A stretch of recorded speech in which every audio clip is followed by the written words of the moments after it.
음, 그냥 즐겁지요. 물론 이제 현장에 계신 우리 국민 여러분들은 참 힘드신 것 같습니다. 그리고 그 어려운 환경을 보는 제 마음도 참 아프긴 한데, 그래도 고향이고 또 경상도 말 쓰는 분들 만나서 말씀 들어보면 정말 고향이다, 마음이 푸근해지는 그런 느낌이 듭니다. 표도 좀 많이 나왔으면 좋긴 하겠는데 그건 모르겠죠. 여하튼 고향에 오니까 좋습니다.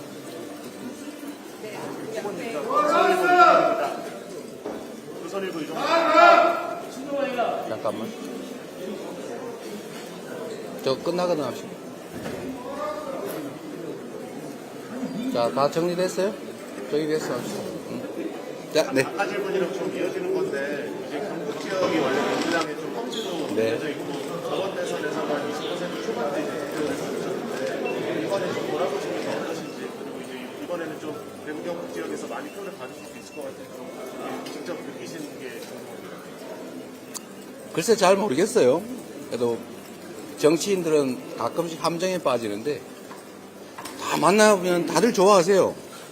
박수 쳐주시고 응원해 주시는데 막상 뚜껑을 열어보면 좀 다른 경우들이 있습니다.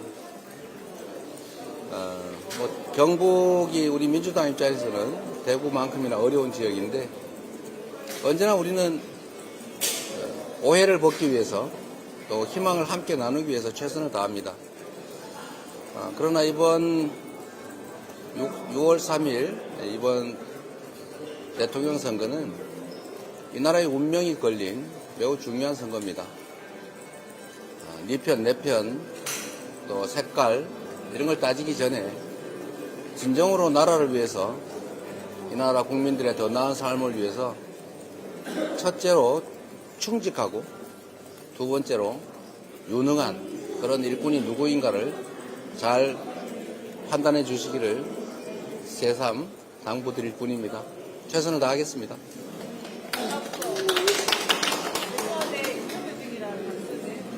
앞선 질문이랑 맥락이 비슷할 수 있는데요.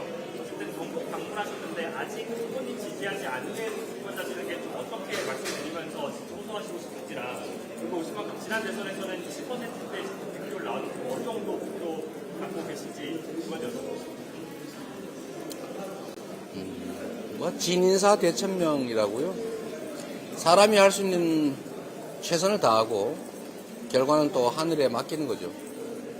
우리 대구 경북의 우리 대한민국 국민들께서도 이번 대선만큼은 사람을 잘못 뽑으면 뽑은 사람의 운명조차도, 삶조차도 달라질 수 있다는 것을 지난 선거의 결과로 아마 느끼셨을 것 같습니다. 물론 뭐 어떤 사람이 더 적합한지 끊임없이 비교하고 평가하시겠지요. 그런데 정말 분명한 것은 정치 집단들 또는 정치인들을 잘 구별을 하실 필요가 있습니다. 결국 우리의 운명이 달려있지 않습니까? 저는 더 나아지실 거라고 확신하고, 또 뭐 나아지지 않은들 우리로서야 최대한 노력해서 설명드리고 또 우리 국민들의 선택을 기다릴 뿐이지요. 최선을 다하겠습니다. 한 정도만 일단 질문을 더 받아보는데 아까부터 해주셨죠? 네. 어린이집의 이승주라고 합니다. 오늘 그 김지현 진보당 대선가 압도적 대선 승리를 위해서 대선 후보직 사퇴하고 후보님 지지 선언을 했는데요. 진보 진영 단일화에 대한 후보님의 입장을 여쭤보고 싶습니다. 후보 안 나가신대요? 뭐 감사하게 생각하지요. 네. 경향신문 이유진입니다. 네. 지금 당에서 조희재 대법원장에 대한 사퇴 요구가 나오고 있는데요. 네. 이에 대한 후보님의 입장을 궁금하고 14일에 청구대에 개최한다고 하는데 필요성에 좀 공감하시는지 궁금합니다.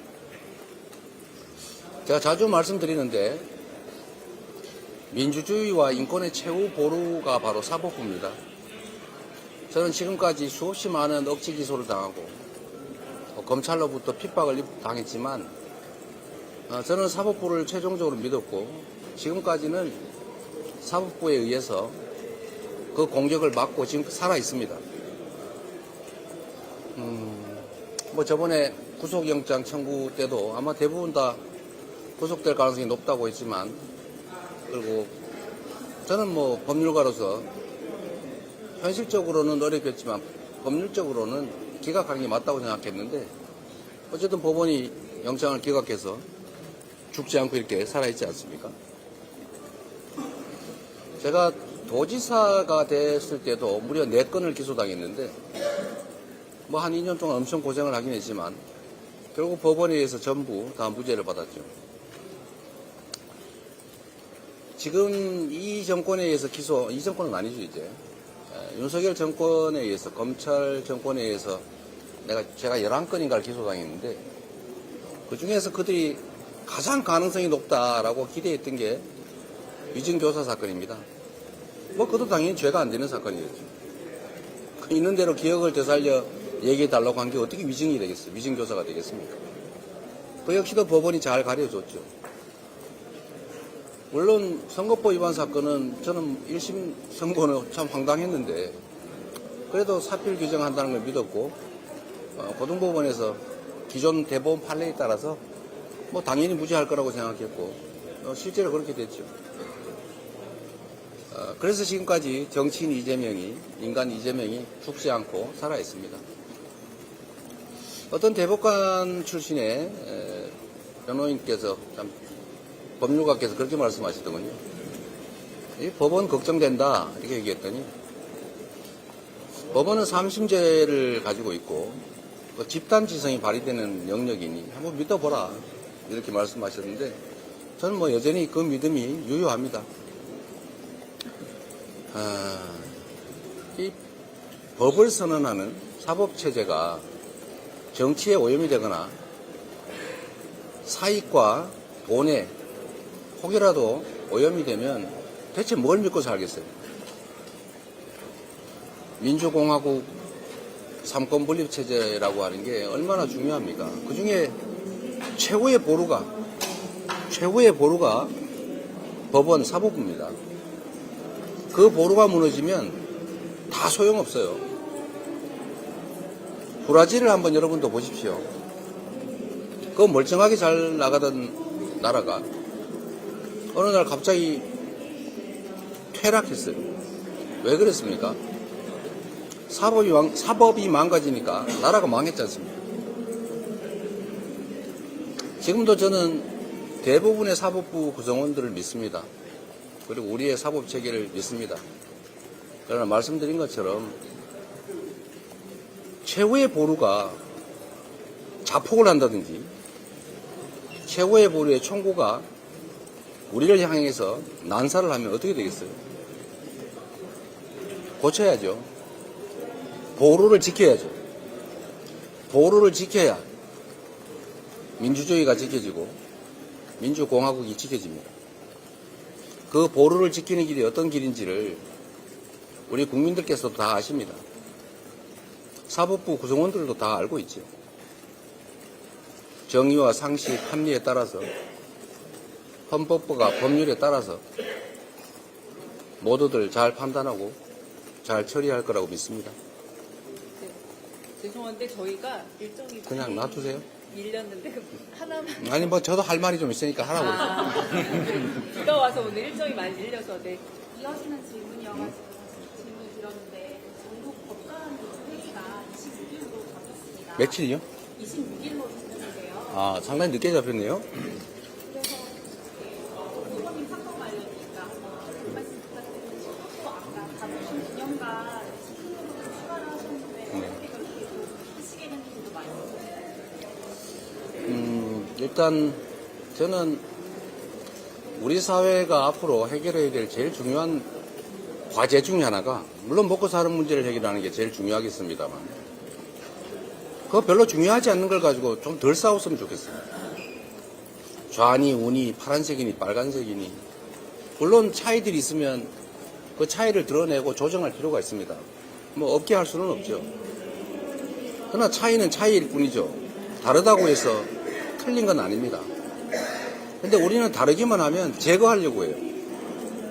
제거하고 자기만 살겠다는데 세상에 그게 가능합니까?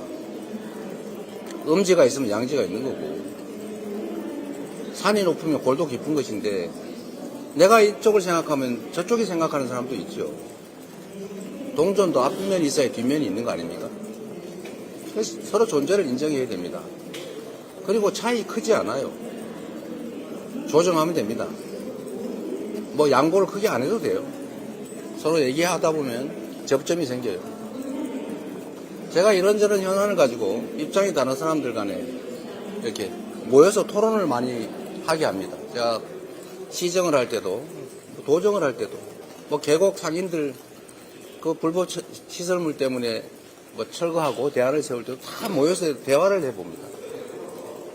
상당 부분은 오해고 상당 부분은 곡해고 상당 부분은 다 보완할 수 있는 일들입니다. 해결할 수 없는 마지막 영역들이 조금씩은 있어요. 그러나 그거는 결국은 법과 원칙에 따라서 해결할 수 있죠. 그걸 하라고 권력이 있는 겁니다. 그 권력을 바탕으로, 권한을 바탕으로 대화를 하면 대부분의 문제는 해결돼요. 제가 시정을 할 때도 성남시장실에 9층에 구석에 숨어있던 시장실을 2층으로 옮겼더니 경찰서장이 찾아와가지고 그 2층에 있으면 절대 안 된다고 해서 왜 그러냐 했더니 시장실을 점거당할 텐데 그럼 자기가 직위해지 된다고 자기 살려달라고 절대로 2층 안 된다고 하더라고요. 그래서 제가 그렇게 얘기했어요. 절대 점거 안 할 테니 걱정하지 마라. 무슨 특별한 수가 있냐. 그래서 제가 그랬죠. 여러분도 궁금하지 않습니까? 점거 안 당하는 방법? 제가 열쇠 주고 가겠습니다. 그냥 쉬다 가세요. 이러면 점거가 아니잖아요. 실제로 들어와서 몇 분이 농성을 하길래 제가 저녁 6시에 키 맡기고 퇴근했어요. 그때 10시 되니까 집에 가셨더군요. 그리고 다음날 다시 모여서 얘기하고 근데 그 다음부터는 다시 안 오세요. 대개 한 2-3시간 얘기를 하면 다 해결이 됩니다. 전 우리 사회도 좀 그랬으면 좋겠어요. 안 싸워도 될 걸 가지고 너무 많이 싸워요. 특히 정치가 그걸 부추깁니다. 우리 국민들은, 주민들은 살기 어려워서 웬만한 건 양보하고 대화하고 타협할 생각이 있는데 정치하는 사람들이 자신들의 정치적 이익 때문에 그걸 부추기고 요만한 걸 이만하게 만들고 없는 걸 또 만들어요. 그러지 않는 게 매우 중요하겠다 그런 생각이 듭니다. 법관회 얘기하셨군요. 저는 금방 열릴 줄 알았는데 상당히 뒤로 미뤄졌네요. 그것도 아마 문제를 해결해 가는 과정 중에 일부일 것 같습니다.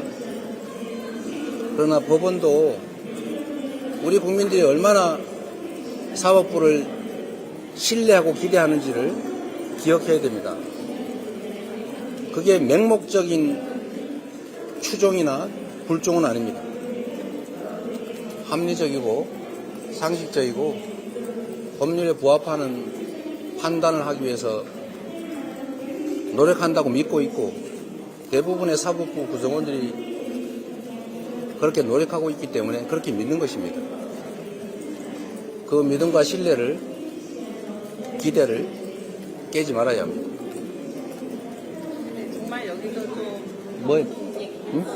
다부동. 다부동에도 너무 멀리 갔는데. 네. 그래서 역사 문제도 사실 마찬가지다. 그 말씀을 드립니다.